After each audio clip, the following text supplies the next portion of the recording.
What up, though? And welcome to the Boss Up All Out podcast, your trusted source for Detroit Lions news and rumors. It's your man, Kurt Steele. Do me a favor, like the video and share this YouTube channel with other Lions fans just like yourself.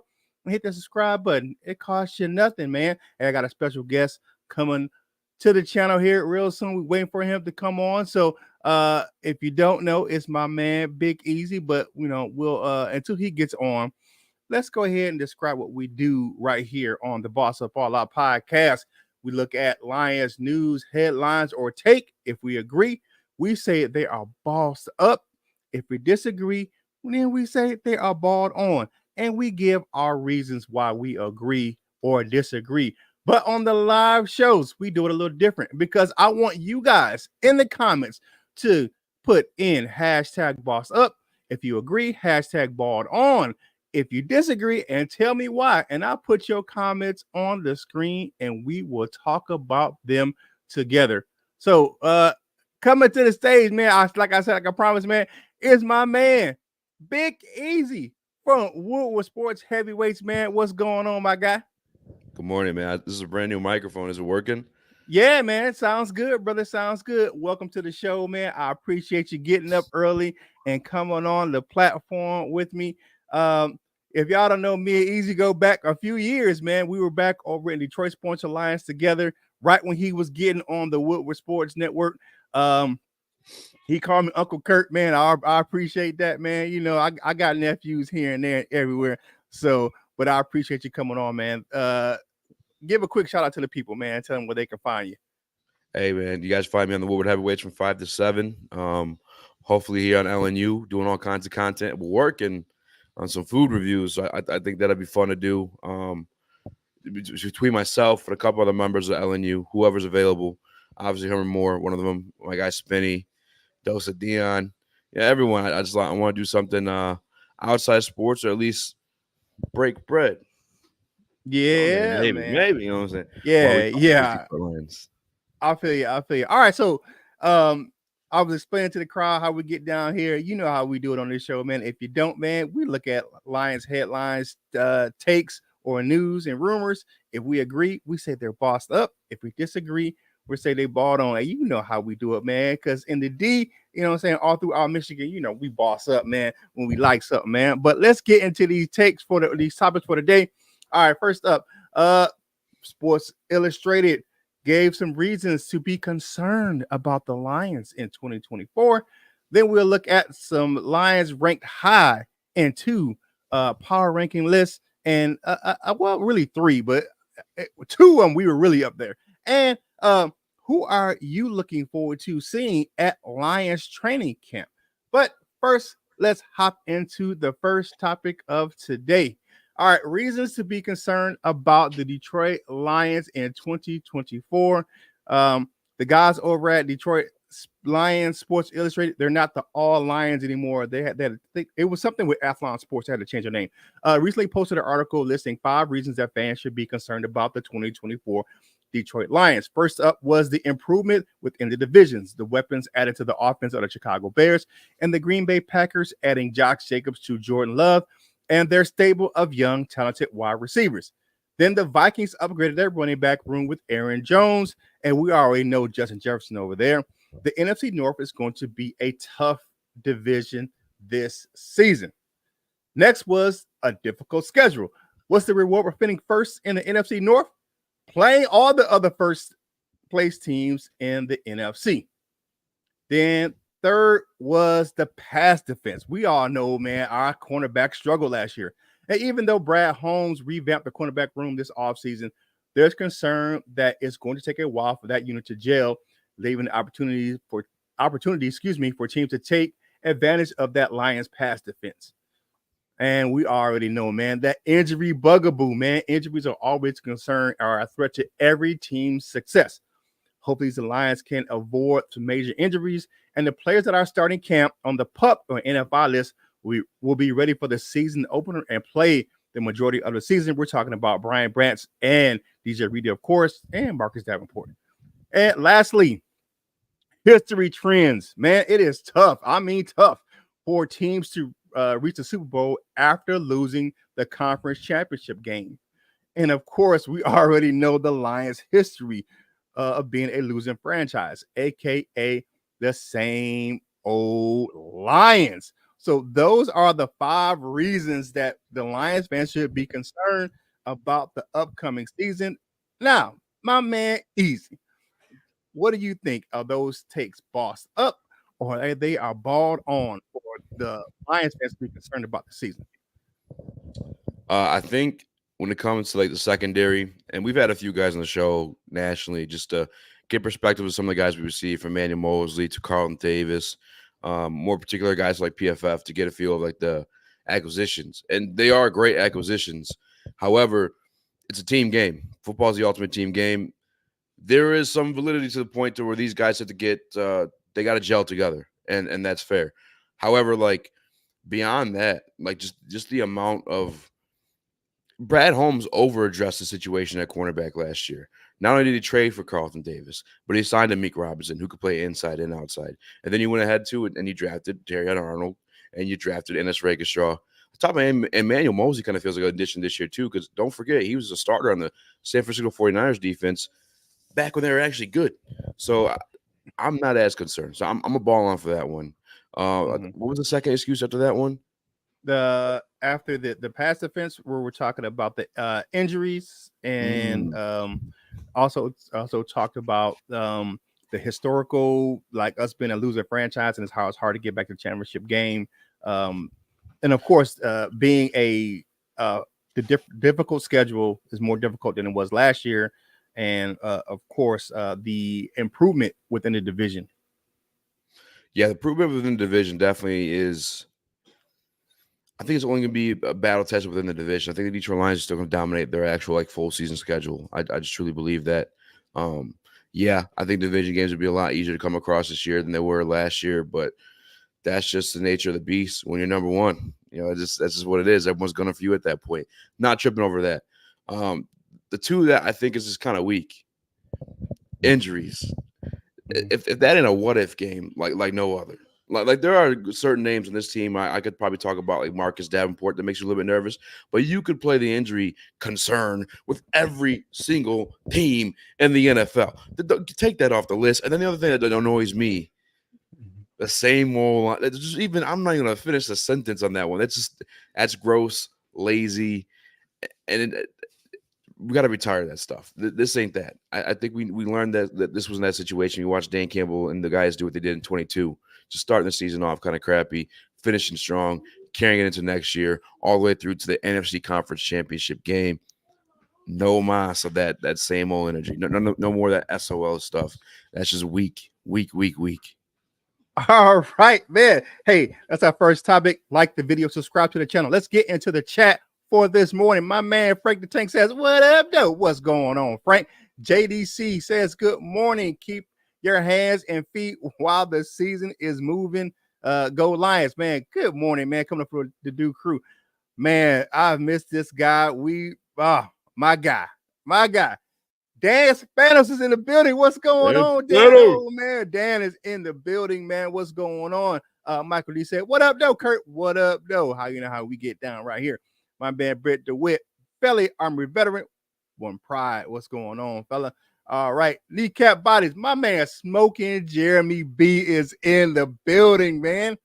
What up, Jeremy? Be puffing away on them cigs. That's my guy, man. Bo Booth. Bosses, let's get some, baby. Yo, you know how we get up and down. We replace pawns in our backfield with Bishop, Rooks, and Knight.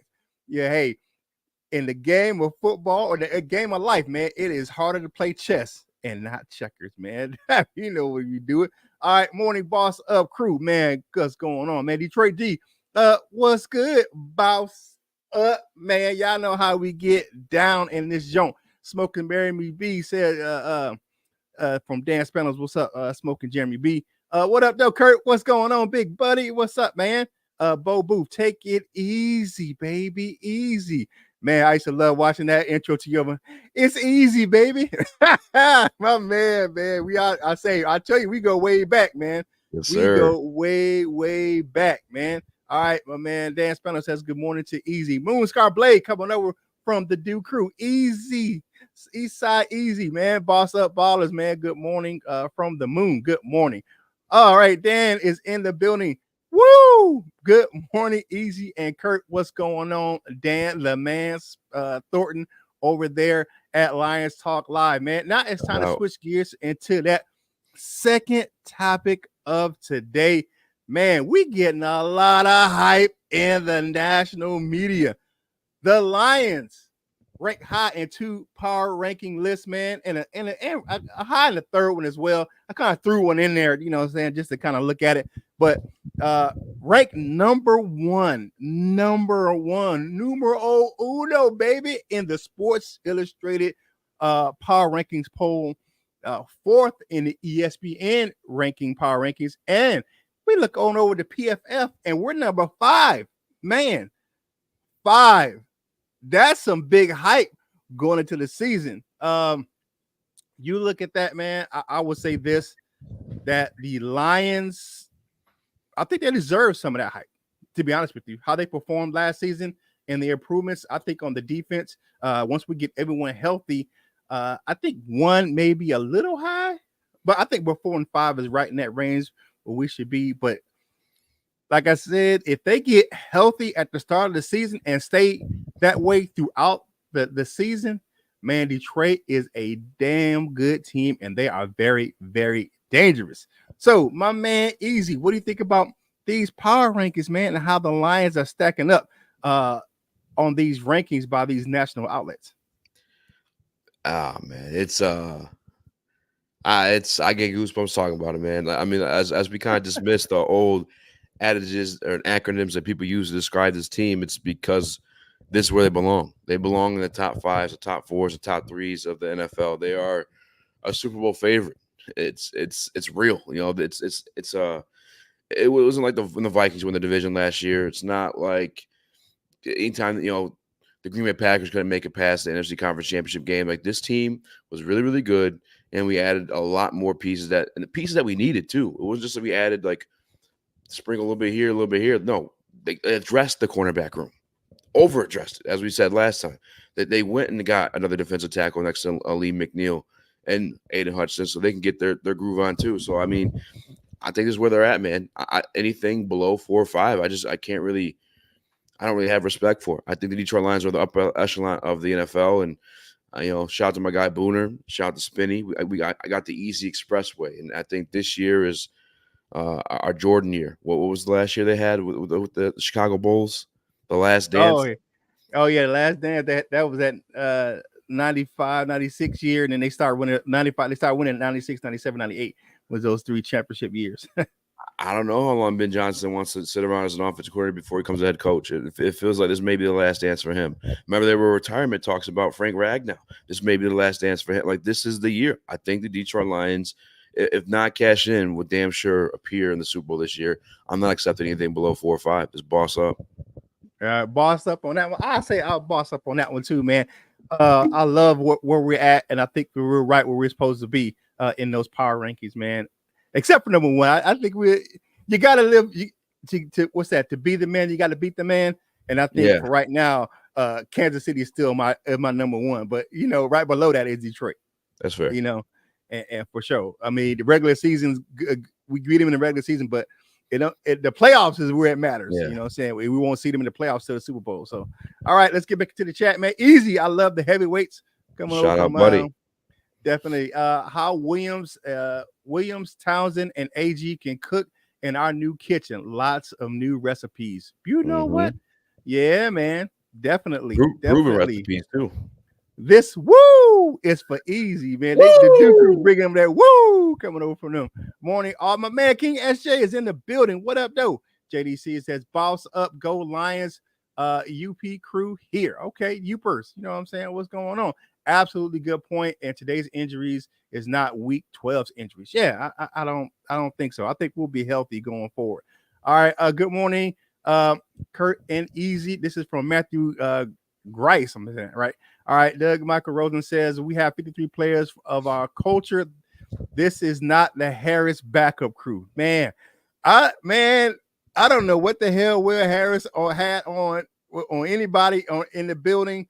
I don't know if he had if he definitely had some type of I don't know, tape on somebody or something, man. But Will Harris was here a lot longer. I think he needed to be in Detroit, man. I swear. Yeah, some risky pitchers. Yeah, man. I'll say, hey, my man Broski Bear, man. Kurt the Hitman Steele. What's going on, Broski? That's my guy, man. Good Bears fan. I like him, man. He has some good takes, man. He always brings a different. I agree. The first topic is balled on. Yeah, man. We know that's balled on, man. But you know, we're looking at this time of the year, man. Us in the media, Jeremy, man. They're looking for something to write, and or just to get some topics out there. All right, Eazy, tell it like it is. That's right. We're gonna do that, man. What up, though, Eazy and Kurt? Hey, we in the building, man. We are flying with the Eagles this morning. Okay, that's what's up. All right, we made it to the NFC Championship game without a secondary. Think about it. Think about that. It's a bossed up topic number 2. Of course, man. Okay. All right.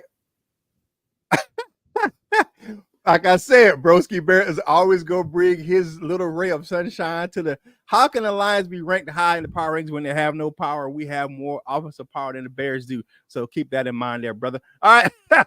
Don't let the sound of your own wheels drive you crazy. You know what? That's what's up, man. Oh, hey, Jeremy Barrick, man. Okay. I think Wingo should start over Hutchinson. What? Somebody spiked Jeremy's coffee. Man, that's gotta be a fake account. I don't know who that is, man. That ain't Jeremy. That ain't smoking Jeremy B. That ain't who that. I don't know who that is. Broski Bear, Crabbing Bricks, man. He's so scared. I don't know about that. You know what? One thing I will tell you about Broski, he is confident in his team. He's not Adam Rank confident, but he's confident in his team. He's not an Adam Rank type of homer. He's not that type. Dalton Dover on the show today. Michael D with the laughing emoji. JB Jr. trying to needle dad out of This is Jerry Barwick Jr. They do not reflect that of my channel or me. Yeah, I don't know who Jeremy Barwick Jr. is, man. I don't know who that is, man. I have no clue who that is, man. But okay, all right. So we gotta have the last topic of the day, man. Before we try to just dive into the chat, man, and talk about one last topic, man. All right, so I'm gonna kick it over to Eazy before I reveal mine, man. Give me 3 players that you are looking forward to seeing in Detroit Lions training camp this year. Number 1, this kind of off the top of my head, but Amik Robertson. This is a guy who I don't know if you guys follow him on Instagram, but gave me the fall back. No big deal. We kind of went viral together. No big deal. But he is hungry, man. Every little bit of questioning about him, his play, whether he'll start, what position he'll start at, he takes it and it becomes a chip on his shoulder. And there's times where I've been up at like 3 a.m. in the morning, maybe coming in from some recreational activities, and I'm just on Instagram. And I swipe over to Meek Robinson. He's up at the same time. You know what he's doing? Watching film on the Detroit Lions versus Packers game last year. Like, this guy, he's a dog. And if you ever watch him play, it shows his play too. Meek Robinson, definitely looking forward to seeing Honolulu Blue. Absolute unit. Don't agree with Jimmy Bellreich Jr. If whoever said it, but Mekhi Wingo, another guy I'm super excited to see. Just his get off, if I'm not mistaken. His 10-yard split was like a 1.62 or something like that, which is in like the 10th percentile of all defensive tackles in the NFL. We're talking about the names like Aaron Donald, Kalijah Kancey. Like his get off is elite. And when you have distractions on the defensive line like DJ Reader, who need 2 guys to block him minimum, Aiden Hudson the same. When you have a guy with that type of get off, filthy things are going to happen. I have no clue how this guy fell in the draft. I really don't. I don't know if it's an injury. I don't know if it's a size. But if you turn on the tape for that man, it makes no sense he fell in the draft, to be honest with you guys. He wore the number 18, which in LSU lore, that's like equivalent to the Michigan number 1. Whoever dons that number is just the man. And he goes down amongst names in history. Justin Jefferson, for instance, wore the number 18 at LSU. Mekhi Wingo is maybe one of my favorite draft picks of this entire draft class. I could be wrong. Maybe I'm overhyping that because he did fall a little bit late, but my mind's blown to see him fall as far as he did. And then Number 3 for me, does it have to be new Lions, or this could be any Lion? Any Lion. These are all more interesting guys for me. I just want to see. Brian Branch, I feel like is an easy one to play here, but we know he's a dog. Jack Campbell for me is number 3. I really want to see the year 2 development from Jack Campbell. I think we've heard from Calvin Shepard. We've heard from Aaron Glenn. Just the fact that he's going to be man in the middle now and having that green dot. And I'm ready to see what it looks like on field. Like last year, initially, when he was picked, I was in love with it. I'm not going to lie, Uncle Kurt. But now that I look at the NFL, I look at what Broski's Bears or whatever, they do have these 6'4", 6'5" linebackers in the middle that are able just to get their hands up in zone coverage or crash down the run. I'm talking about Fred Warner, talking about Tremaine Edmonds, like those type of guys. And his athletic numbers are just as good as Malcolm Rodriguez is, you think he's going to be quicker and shorter. No, Jack's faster. And I was ready to see him take that next step in his development. So those are 3 guys for me. Who is it for you? All right, so I got mine. Put them on the screen right now. Okay, first up has to be my man J-Mo. All right, so the reason why I say J-Mo is, will his offseason improvements translate when the pads come on? It's time to show and improve when you get to camp. Is he really ready to step up and become a consistent contributor to the offense? He can prove that during training camp. And then I have the 2 rookie cornerbacks, man, are my next for me. Kind of grouped them together. Can Sub-Zero, y'all know who that is. If y'all don't, it's Terry and Arnold. They continue to show the glimpses of greatness he has shown already. And I want to see what Rakestraw can do, since we didn't really see him in spring because he was limited due to that groin injury. And I had to agree with you. Mekhi Wingo, I want to see where he lines up on the defensive line. I know there's talk about him playing end, or playing tackle. Can his skills from college translate into the pro game, and can he contribute to that pass rush? You know what I'm saying? And we already know that what it is when we're talking about offensive, defensive linemen, man. What can they do? When the pads come on, because pajama parties don't matter in the NFL. It's time when you put them pads on, man. And what can we see from him in camp when he goes against guys like Graham Glasgow and Taylor Decker, Penei Sewell? And that's one of the reasons, man. I know I got a heavyweight on today, so I wore the heavyweight of the Lions. I wore his jersey today. Oh. You know what I'm saying? Penei Sewell. I got a heavyweight on, so I had to wear a heavyweight, jersey for today's show. But all right, so let us know in the chat, man. Who do you want to see in Lions training camp, man? Let's get back into the chat, man, because I know y'all always be bringing the heat. All right, so forward down the field, a charging team that will not yield. And when the blue and silver wave, stand and chill the break. Rah, rah, rah. Man, Gridiron Heroes, man. I love that, man. Funny story. Last year, during the wild card round, I was on a cruise, and it was packed with Lions fans doing the wild card game. And we were in there singing Gridiron Heroes doing the game, man. It was packed with Lions fans, man. I was on a Carnival cruise, man, and I'm talking about, it was packed. It was more Lions fans than they were any other fan or any other team on that cruise. It's crazy. We're everywhere too. That's like, you saw how well we traveled, but like, I don't know if it's the Barry effect or what it was. I didn't realize that many Lions fans across the world. Maybe it's because of great content creators like you, Uncle Kurt. I mean, it's crazy. We roll heavy. Yeah, we rolled. Hey, we were deep in the street out there. All right, so nothing but the smoke. Set the record for the draft. Yeah, man, crazy. And Wingo starting over Hutchinson is a drunk man.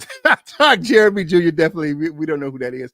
All right, Kneecap Bite, love that tagline. All right, so go hard, win this game with honor. You will keep your fame down the field and gain a Lions. Man, we know we got that Gridiron hero, baby. Man, I would love to interview that guy, man. What's his name?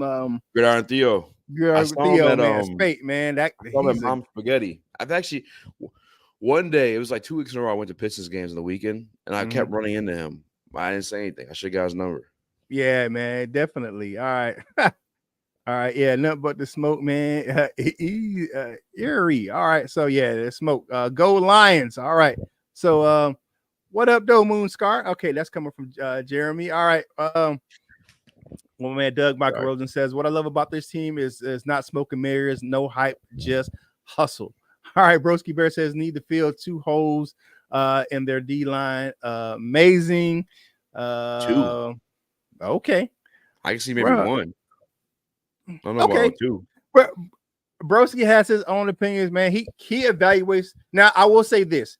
He is fair and equal. He is equally critical of the Chicago Bears, his team, as he is any other team. So I will give him that. He is critical of his line, of his Bears, than he is our Lions. All right, Bears need to fill holes in their own line. Yeah, there's some holes in that old line for the Chicago Bears, man. Yeah. All right, so Roma Dunze Can is someone going play to, that highlight of Aiden Hutchinson strip sacking Justin Fields for the win? Yeah. So Roma Dunze is going to take the top off the Lions' mediocre defense time and time again. We'll see if the offensive line can hold up and Caleb Winston get the ball on the field. That's the problem. I'm just saying that's the problem for me, Broski Bear. Okay. Carlton Jr. and me, Carlton R Amik will be the Carlton is Amik will be the I think you meant the ER. No, or Carlton or Amik will be the CB1. Okay. All right. Okay. It's Jeremy Jr. again. Yeah. No, that was him. That's the actual. All right, Roma Dunze is going to get locked up by Will Johnson from Michigan. Yeah. That was an interesting matchup. Terry on Amik Robinson, Ennis Rakestraw, but smoke. You know what I'm saying? How we gonna handle that young fella? All right, hey Kneecap, watched last night episode this morning before getting my woo coffee on, man. Hey, I don't do Mountain Dew like that because I'm not a soda drinker. But if you want some coffee, you know what I'm saying? I get down with the coffee, man, and I get down with the water. You know what I'm saying? You gotta stay hydrated, man. And y'all see that, man? What that thing say right there? That thing say Kurt Steele on that thing, man. Hey, gotta let them know, man. Gotta let them know. All right, Amik could be like Vildor on steroids with hands. You know what though? And one thing I would say about Vildor, in that play in the NFC Championship game, man, he was in position, man. It was just kind of having to be bad luck. He was in good position, man. I can't doubt it. I can't I can't blame him on that. Like he was in good position, man. It just happened to bounce off his helmet and into Ayuk's hand. I think that was, to me, I think that was it. That was just luck of the draw, beating good coverage because he was there in position. It just happened to be the ball bounced. Not saying he played great the whole season because we all know our secondary was, especially our cornerbacks, were suspect last year. So I'm not gonna sit here and lie and say he was we were great in the secondary last year, but because we weren't. All right, so but it is what it is. All right. The thing too, Vildor got you to the NFC Conference Championship game. So and he's still on the team. He's buried in the depth chart. That's a great depth piece to have. Yeah, I mean, like Smoking Jeremy B said, we definitely had a secondary that was suspect, and we got to the NFC Championship game. So it is what it is. All right, so a couple more here, man. Levi Anzarike, breakout player, finally healthy, is going to be a problem. I'm telling you now. Okay, I would like that. I was one of those guys that was kind of pessimistic after 2 years with him. To be honest, I'm definitely being totally honest with you. I was pessimistic with him going into last year, but I watch him improve and watch him get better as the season went on. I hope the young man can have a breakout season. I don't know if he stays in Detroit the whole year. He may be a trade piece or a depth piece, but I hope he has a great season. Definitely. All right. Doug Macaron said Wingo could be the next Houston. Only he's not sitting only on the practice squad and watching if they need him. Yeah, and waiting. Yeah, because he's multifaceted too. Yeah, multifaceted. A lot more refined. And I don't think they knew what they had with James Houston. I think they had a glimpse of it, but I don't think they knew what they had in James Houston when he came out of college, man, coming out of Jackson State. Okay, it is 8:29, man. Y'all know how we do it right here. We do a half an hour show because y'all can get to work, man. Thank you, everyone, for joining us right here on the Boss Up Ball Out podcast, your trusted source for Detroit Lions news and rumors, man. My man, Eazy, tell people where they can find you and your content, my brother. I'll tell you what, my content, 5 to 7 on Woodward Sports, but make sure you follow me at @SpeedSports_. I try to keep up with all Detroit sports, but also, I work a day job. Your boy sells cars over at Suburban Ford of Ferndale. Just forget the store. I sell cars. If you're in Michigan and Detroit and you need a whip, please hit me up. I'd love to get you guys hooked up. That's where I'm about to head after this podcast. So come hit me up for a car. And from 5 to 7, I will be on Woodward Heavyweights on Woodward Sports. All right, man. Hey, you know what you got to do for me, man. Hey, like the video, subscribe to the channel, man. We appreciate you. We are almost at our 1,700 goal for the week. We're at 1,695 when we started this video. So go ahead, hit the subscribe button, man. And we're getting closer to having some more things. So keep watching the video. Share this content with more Detroit Lions fans just like yourself. And follow my other co-hosts as well on social media. My man, Coach Mike Jones. My man, LL Cool Torrance. And of course, your man, Kurt Steele. So follow us on your favorite social media platforms, man. Hey, do your man Kurt Steele a favor. Whatever you're doing in life, you got to boss up, ball out, and be the best version of you that you can be. For my man Eazy from the Woodward Heavyweights, this is Kurt Steele, and we will holla at you real soon.